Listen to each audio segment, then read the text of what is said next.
flesh-eating mammals. Take one. I wasn't prepared for that. I don't do all that extra intro shit. Your boy Coley, man. Coley Reacts. I'm here with 7 from the 7-Day Theory. This is my first YouTube collab. You feel me? Yes. And we're going to be getting into MrBallen. I ain't did this in a while. So we're about to do before the year is up. This video in particular is called The Stunning Consequences of 3 Small Choices. Bro, you ain't never watched none of his videos, right? No, this is my first time watching. So me telling you about him is your first time? Yes. Oh, you ain't for a treat. So hopefully this is a good one. This is a banger. I'm ready. Make sure y'all like, comment, subscribe. Make sure y'all go over to his channel, 7-Day Theory, and subscribe. You feel me? And we're about to get into it. Guys, before we begin, I want to let you know that later in this video, I'm going to be making a major announcement. So you want to stick around for that. I'll give you a hint. New content. Pretty good, okay? As for today's videos, we're actually going to try something new.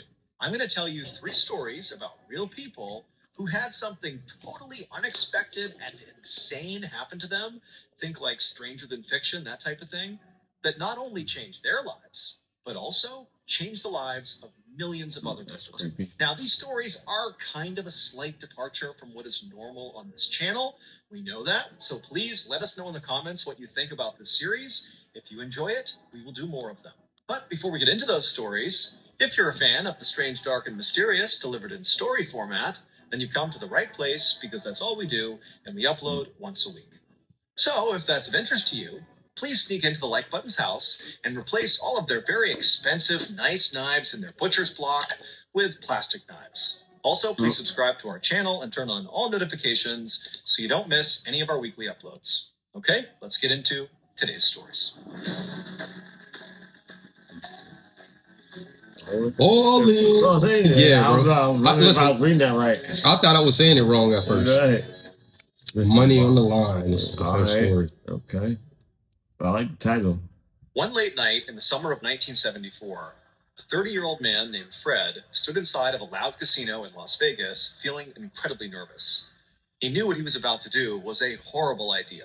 In fact, he didn't even know if he had the guts to try it. Fred grabbed a huge wad of cash out of his pocket, and as he looked at it, he thought about the reason he was here. So Fred had actually flown to Las Vegas on a whim after a bad meeting with a group of investors. So Fred had founded this small company 3 years earlier, and he really needed a loan from these investors, but they had said no. Fred had actually already lost over $13 million to this point, and so the investors said, look, like your track record is not good enough. We're not Ooh, I think I know where this is going. And this was a huge problem with I ain't gonna Fred, say nothing, though. because right now, in all of his company accounts, he had a total of $5,000. And at a minimum, he needed to pay his fuel bill for his company, which was $24,000. And that bill was due soon, so he didn't have enough money to cover it. And besides the fuel bill, he also didn't have any money to make payroll. So basically, Fred did not have any more money. And if he didn't find a way to find more money, he would have to file for bankruptcy, shut his business down, and lay off all of his employees. And so Fred really couldn't think of a worse fate here. He totally believed in this company. I mean, this was his baby. He'd invested all of his inheritance into it. But now it was about to collapse. Unless he got really, really lucky. All around him in the casino, Fred could see gamblers hunched over slot machines and over poker tables and blackjack tables, and some people looked elated, like they were having the time of their lives. Many other people looked like they were maybe having the worst time of their lives and were on the brink of tears. Fred didn't know if he'd be celebrating or sobbing by the end of this night. All he knew is he was out of options here.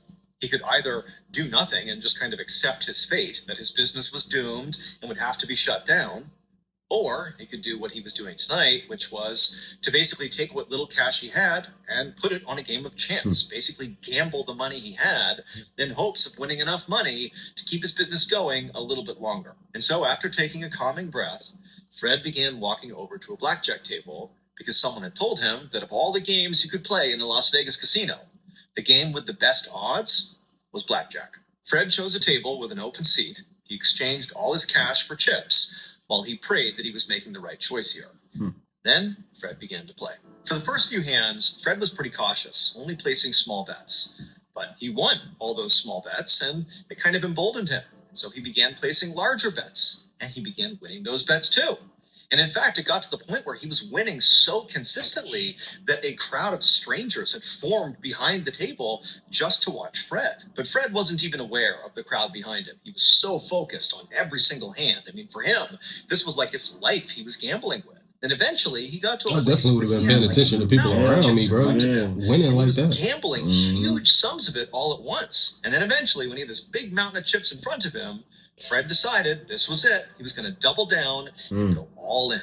So he puts all these chips out, waits, and eventually the dealer flips over their cards. And as soon as they did, the crowd around Fred, who we hadn't even noticed to this point, erupted in cheers because Fred had just won. And when the dealer flipped the chips back over to him and he got to count how much money he realized he had started with $5,000, but now had $27,000. He gambled and won. $27,000 was just enough to pay that fuel bill and keep his company running a little bit longer. So basically exactly what Fred had hoped for had happened. And then during this extra time that Fred had basically won himself, he was able to secure $11 million in investor funding, which was enough money to finally scale up this small business into the behemoth that we know it as today. Fred went from being a guy betting his last chips at a casino to now being a multi-billionaire.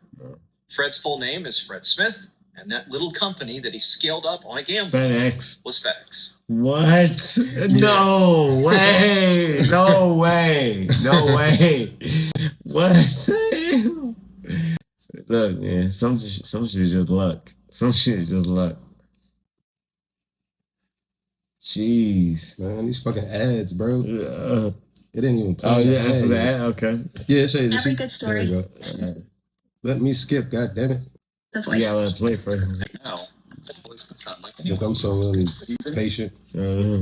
I have a major announcement. Ballen Studios. Yeah, that shit crazy. That one I've seen before. That's why I said. I was like, I think I know where this is going, but I don't want to say that. It's called Late Nights with Nexpo. It is totally free. It's a podcast, and it's hosted by none other than Nexpo, who you might already know. Because sometimes he'll do. Who's been around for many years. He'll do like 3-4 stories at a time. He's got and sometimes he'll just do one story. Style. So you might catch a story, dark and mysterious. And then later on, when you're watching the video that's got 3-4 stories combined, you might hear one of them stories. Okay, he added to the. Okay, yeah, I got you. Will be exclusive to the podcast. So you can't get these stories on his YouTube channel. You can only get them on this Ballen Studios production. This Ballen Studio. Ballen Studios production. It's the why that name though? This thing crazy, man. I don't know, bro. Threw me off. Ballen. After this YouTube video is over, you can just look up Late Nights with Expo on any podcast platform, and you can listen today. I thought I was pronouncing his name wrong. I was like, what is Ballen or Ballen or something? Weird. Yeah, but when he said Ballen, I was like, oh no, it's Ballen. Late Nights with Expo. It's a free show at Ballen Studios every Wednesday. This shit is out of Philly. Bro, is saying it. Drunken Rant. Story number 2.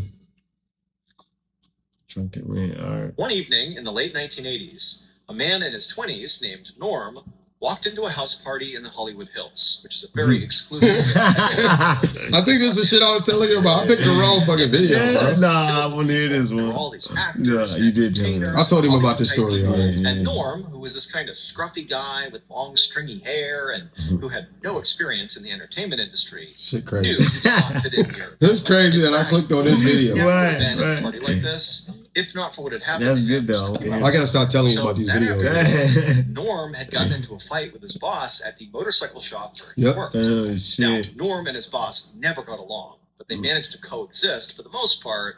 Except today, you know, this small argument turned into a huge argument that turned into Norm getting fired. And so after getting fired, Norm left the shop and just began aimlessly walking around Los Angeles until he wound up running into one of his friends. Over the course of this conversation where Norm's like, yeah, I got fired, you know, not doing too good. The friend was like, oh, well, you know, tonight there's going to be this big party up in the Hollywood Hills. Why don't you come along? Okay. And Norm, who was feeling admittedly pretty down after being fired, decided, you know what the heck? I'll go to this party because maybe that will boost my spirits. And so now here he was. And so Norm went and found his friend in the house party.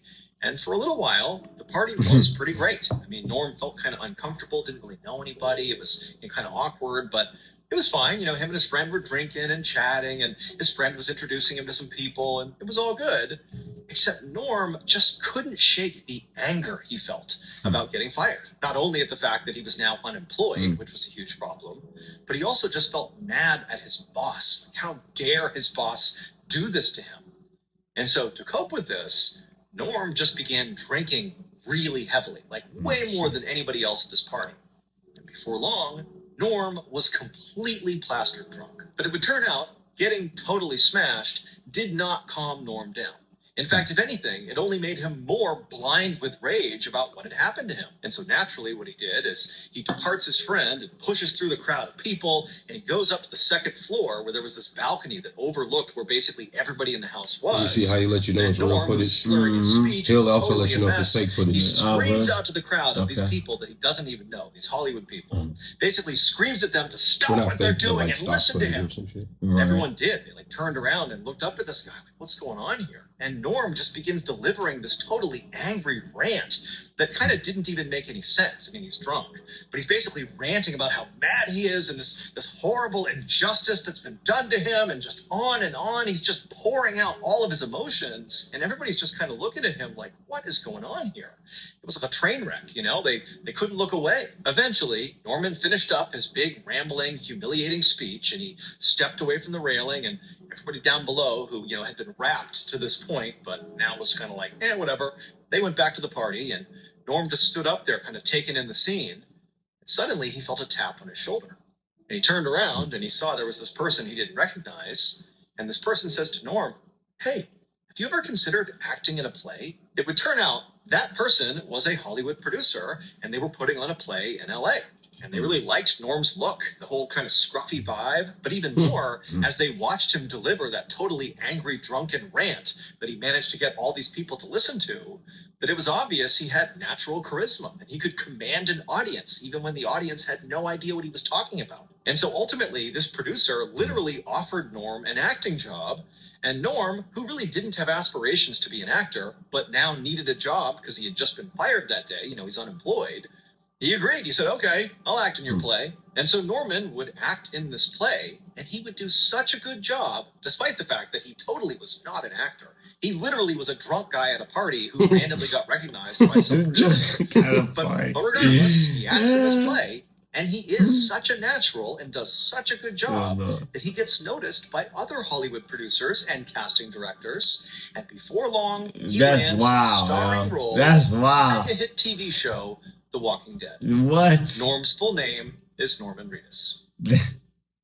That's crazy. The way he be doing this shit is crazy. Jeez. Man, these fucking ads, bro. It didn't even play. Oh, yeah, that's the ad. Okay. Yeah, it says one man's trash. One man's trash. Okay. I don't remember this story, though, so I can't do it. I don't think I... One evening, in the late winter of 1973, a 23-year-old mother named Tabby put her 8-month-old son and 2-year-old daughter down for their naps inside of their double-wide trailer. It was parked in a small town in New England. Well, Once her kids fell asleep, Tabby looked but I didn't tell it to you, so... She was waiting for her husband to get home from his job as a high school teacher, and he was running late. Tabby wondered, what could be holding up her husband. She certainly hoped he was okay, but she couldn't just call the high school to ask how he was doing because they didn't own a landline phone. They literally didn't have enough money to afford a landline phone in their trailer. In fact, they basically only had enough money to barely make ends meet. So Tabby and her husband actually had dreams of becoming professional writers. But they found over the past few years that breaking into writing at this time in America was nearly impossible.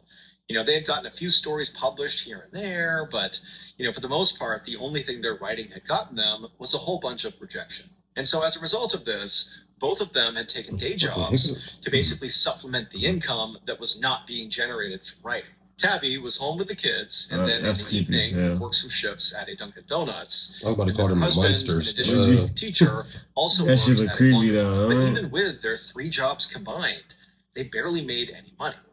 Now, Tabby still held on to hope that, maybe one day she could break in and be a professional writer and have that be her primary income.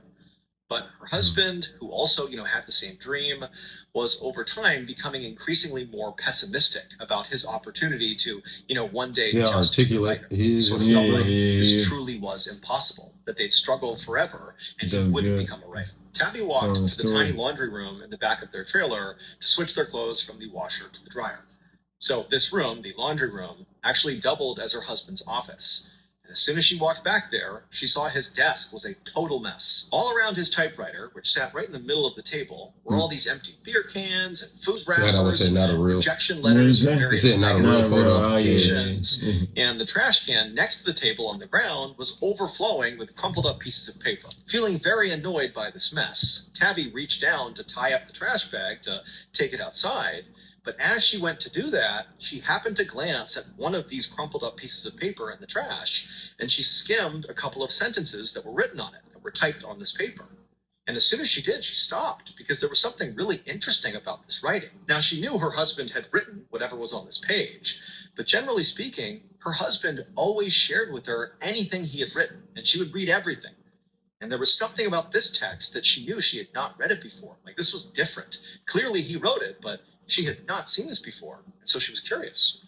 So she pulled the paper out of the trash can and smoothed it off, then actually began reading what turned out to be this failed manuscript that her husband had thrown away, and she couldn't believe how good it was. And so it dawned on Tabby that clearly her husband had been working on this in secret, which made her wonder, like, one, why are you doing that? Why are you hiding this particular thing from me when you let me read everything else?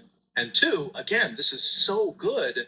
Why is it crumpled up and in the trash? Just then, Tabby heard the front door of the trailer open and her husband come inside. And so Tabby just took the page she was reading and walked out of the laundry room, and she held it up to her husband, and she was like, "What is this? Why haven't you shown me this?" And to Tabby's surprise, her husband, when he realized what she was holding, just looked totally embarrassed, like he wished she hadn't seen that. What do you think it is? Wait, I think what is? What do you think it is that he threw away that she found? She found a crumpled up piece of paper, right? I don't know. I really don't know. I don't know. So you ain't got no type of no guesses at all of what's going on? No. And she said to him, "No, like, this is so good. What's going on here?" Okay. And her husband would tell her, "Look, like, I started writing this thing, I didn't really know what it was going to become, but I quickly realized that I don't know enough about the subject matter, and, I'm just not talented enough to finish the story, and even if I was, like, this is too weird, it's too out there, no one would publish this." And so ultimately, he had just thrown it away and not told Tabby. And in fact, he went on to tell Tabby that in addition to this being a failed project, he really understood at this point in his career that he was a failed writer. And right now, what he really needed to do was give up writing altogether and just focus on making money for the family, something they desperately needed. Tabby could see her husband was completely serious. So she just held up this piece of paper and she said, "No, this is the one. This is the one that's going to help you break through. I know it. And you know what? Even if you don't know the subject matter, I do. I can help you with that. And together, we can make this a full-length novel. You've got to see it through. It's too good not to." And so, at Tabby's insistence, that's what her husband did. He would spend several months working with Tabby to finish this novel, and by the spring of 1974, it was done. So, that same spring, they began shopping the manuscript around to different publishers, really having no idea how anybody was going to react. But they were both totally blown away when one of the major publishers they sent this thing to came back and said, "Not only will we absolutely print this book, but we'll also give you a $400,000 advance," which in today's money is $2.5 million. A massive book deal by any standard. And so the young couple was totally thrilled. They took the book deal, the book got published, and with the money they got... You gotta think, though. They living in a trailer, I think. Yeah. Hell yeah. He ain't got no income coming in and shit. Nope. Nothing. That's kind of like what they needed. Yeah, hell yeah. 200,000? Nigga, what? What you think they're gonna do with all that money? Broke, poor? Huh? What you think? What you think they're gonna do with all that money? I mean, Usually they fuck it up in stories like this. So I'm expecting that, I guess. I don't know what exactly they. I mean, don't think about more books. I think you're looking at it from the perspective. Maybe movies. Wait, what? I think you're looking at it more like from the perspective of somebody from here where we live. Yeah. Because somebody from here would fuck that. Right. You know what I'm saying? But I mean, like just like out there in the world, like in bigger states and different places, like a decent minded. Somebody with their head on their shoulders had that type of money. They went from, you know what I'm saying, being broke, being poor. But they had a good mind. Yeah, they got a good mindset, you know what I mean? They kind of know what they want to do. They just ain't really good at it. They don't think they that good at it. And then all of a sudden, boom, we want it. Here's the money. You know what I'm saying? You own that. You think? I think they would do either more books or make movies. Okay. I think that's what they would do. That's all the story is about them being writers. So you know what's so crazy about this? What? I know who the person is. But like, do you know, like, it's crazy because like hearing about somebody's life without knowing it's their specific story, you know who that person is, but you don't know this is their story that I'm telling you. Right. But you're hearing like their beginning, their humble beginnings and shit. You know what I'm saying? It'll make you look at somebody different. Yeah. You know what I mean? It will. Especially depending on how they carry themselves now. Right. You know what I mean? Hell Let them go ahead and tell you who it is, though. All right. They were able to move out of their double-wide trailer, and they were able to purchase a landline telephone. But that was they didn't have a landline. Pull that crumpled up it was broke. It was the 70s, bro. And force her husband to turn it into our time. Would prove to be a good one because her husband would go on to become arguably one of the most famous writers in the world. Is that Steve Spielberg? The Tabby saved that's Steve Spielberg, would wasn't it? go on to become the iconic Stephen King. That's what I mean. Yeah. What? Tabby's husband was none other than Stephen King. That's wild, yo. Yeah, the story that's wild. The story that he wrote, that he crumpled up and threw away, that was the story. That was the Carrie shit. Because he had so many. He's still writing books. He still got books. Yeah, but she told him like, "Nah, nigga, this Carrie right is the one that he crumpled up. Yeah. See, oh man, ain't that crazy? And that's like a cult. Because you don't really know when you're a writer. Because you know how it is to be a writer. Yeah, but that shit.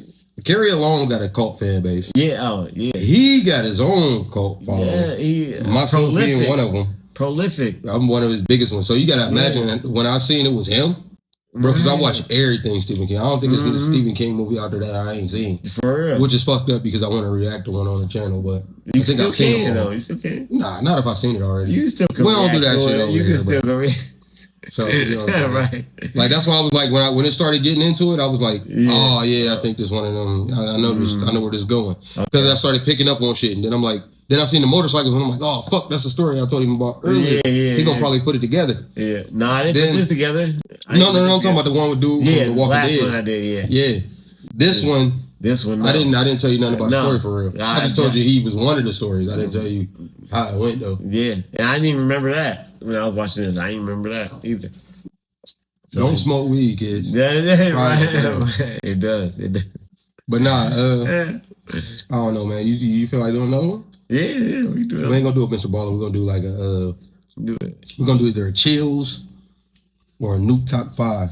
Okay. I think I'm gonna do nuke's top 5, man. Nuke's top 5? Yeah, I don't think you ready for nuke's top 5. How you do with scary shit? Oh, I'm much scary movies top 5. I mean, so shit don't scare you easily? No, not at all. Not at all. All right, man. So don't forget, head over to this channel, 7 Day Theory. Make sure y'all hit the like, comment, subscribe. You feel me? We're about to jump to a couple more of these for y'all real quick before you got to take off. I drop content every day for about hip-hop news, national news, but mostly hip-hop news. I'm such a bad host. I'm tell you to go ahead and tell them what your channel was about. Yeah. We niggas don't know. Right. Niggas fuck up sometimes. Straight.